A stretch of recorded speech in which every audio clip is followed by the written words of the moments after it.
મિત્રો, ખાસ એક વાત તો નક્કી જ છે કે જો ભારત દેશની અંદર વિપક્ષ ના હોય તો ભારતને પાણીના ભાવે આ ભાજપ સરકાર વેચી મારે એમ છે.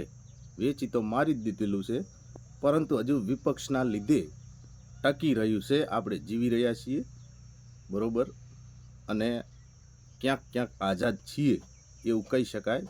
બાકી પૂરા આઝાદ તો નથી. આપણે કાળા અંગ્રેજો, પહેલાં ગોરા અંગ્રેજોની ગુલામી કરી અને હવે કાળા અંગ્રેજોની ગુલામી કરી રહ્યા છે, જેવા કે અદાણી, અંબાણી ને એમના ગુલામો નેતાઓ, બરોબર. હવે જો આ વિપક્ષ ના હોય તો આપણી શું હાલત થાય એ આપણે સ્પષ્ટ રીતે જાણીએ. એનો એક દાખલો આલું, ઉદાહરણ આલું કે જ્યારથી પાછળના લગભગ ઘણા સમયથી અદાણીના પાવર પ્રોજેક્ટના જે થાંભલા ખેડૂતના જમીનોમાં બિનઅધિકૃત રીતે નાખી દેવામાં આવે, એનો વિરોધ જ્યારે ખેડૂતો ક્યારથી કરી રહ્યા છે, એની અટકાયત કરી રહ્યા છે, એની સામે વાંધો ઉઠાવી રહ્યા છે, પોતાના હક માટે લડી રહ્યા છે, ત્યારે ઘણા સમયથી લડી રહ્યા છે.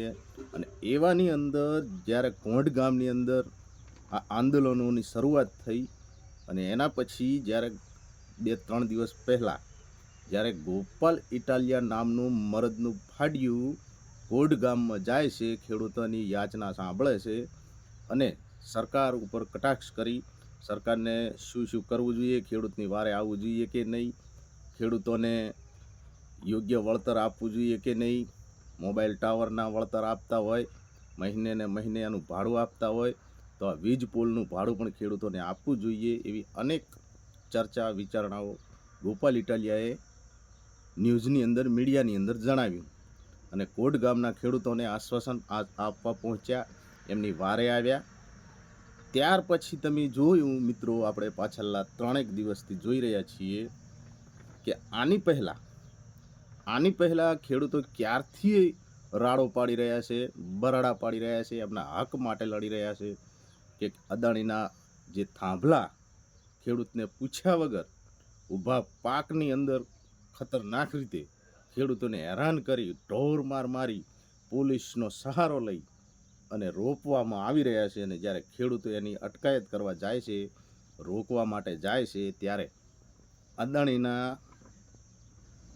ખરીદેલા પોલીસ તંત્ર, જે પોલીસ અગાઉ ખેડૂતના જ દીકરા હતા, ક્યાંક ને ક્યાંક લગભગ 70-80% ખેડૂતના દીકરા હશે પોલીસ તંત્રની અંદર જે અધિકારીઓ નોકરી કરે છે, એ લોકો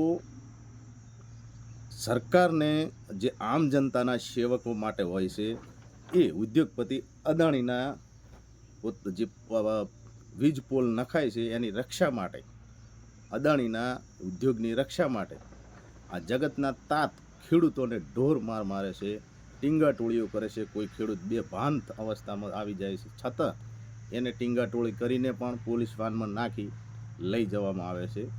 અને એટલા બધા અત્યાચાર કરી રહી છે આ પોલીસ, ગુજરાત પોલીસ ખેડૂતો ઉપર.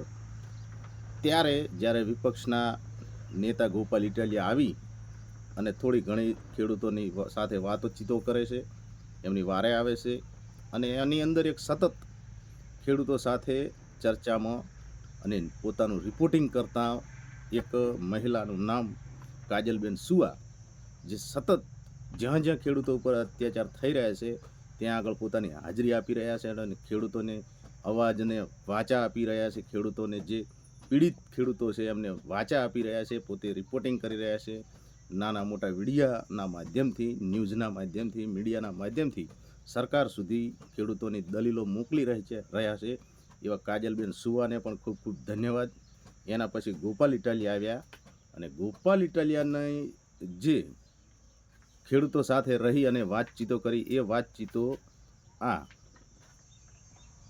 ભ્રષ્ટાચારી સરકાર સુધી પહોંચી.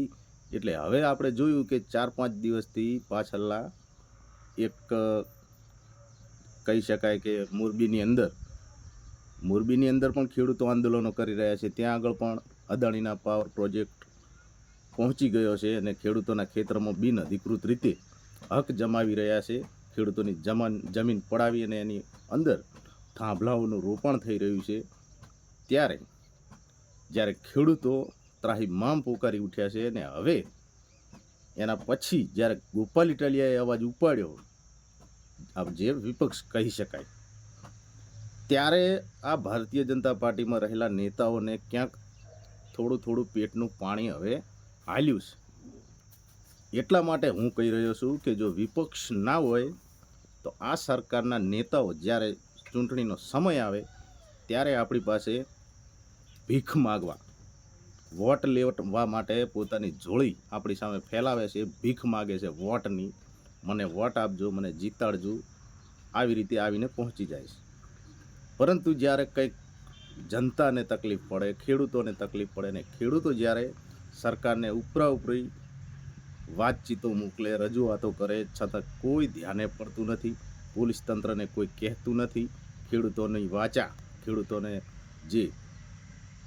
જે ખેડૂતોનો વિરોધ છે, જે ખેડૂતો પોતાના હક માટે લડી રહ્યા છે કે અમને પણ યોગ્ય વળતર આપે, એનું યોગ્ય ચૂકવણું આપે, એના પછી અમારા ખેતરમાં પરમિશનથી જ્યારે અમે પરમિશન આપીએ, ખેડૂતની પરમિશન હોય પૂરેપૂરી કે હા હવે મને પોતાનો હક મળી ગયો છે, અને એના એવું કોઈ લેટર જ્યારે ખેડૂતના હાથમાં આપે એના પછી જ થાંભલો રોપવામાં આવે.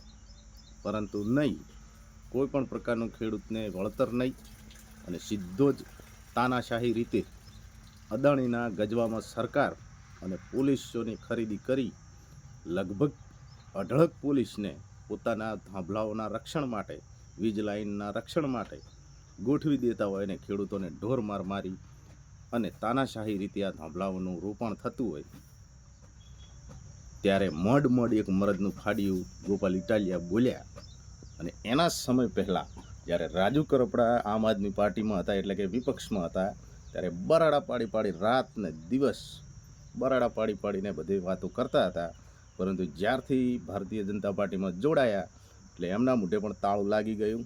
એ પણ દલ્લા અને ગુલામ બની ગયા. એ પણ ક્યાંય આપણને જોવા મળ્યા નહીં અત્યાર સુધી. પરંતુ ગોપાલ ઇટાલિયા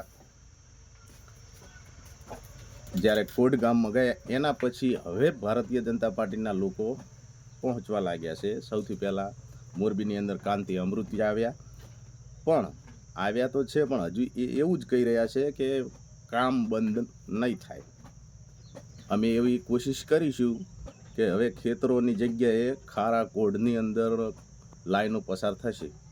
તો ખારા કોડની અંદર જે 11 છે, જેમને મીઠું પકવીને પોતાનો વ્યવસાય કરી રહ્યા છે, એમને પણ તકલીફ તો ક્યાંક ને ક્યાંક થવાની જ છે, બરાબર.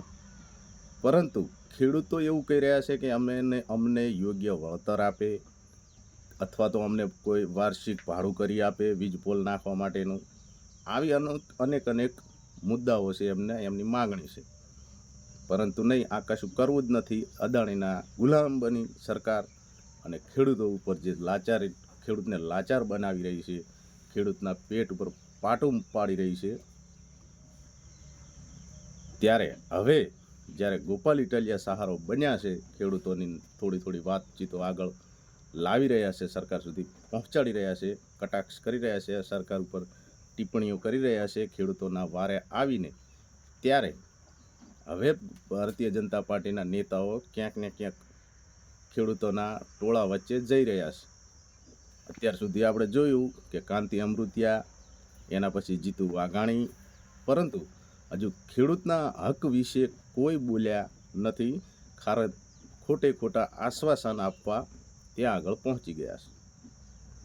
અમે કરીશું, અમે આગળ વિચારી રહ્યા છીએ, પરંતુ એમનામાં તાકાત નથી કે અદાણીના વિરુદ્ધમાં આ લોકો બોલી શકશે, બરાબર. એટલે જ કહેવા માગું છું કે વિપક્ષ છે તો જ આપણે સાવચેત છીએ, સલામત છીએ, બરાબર.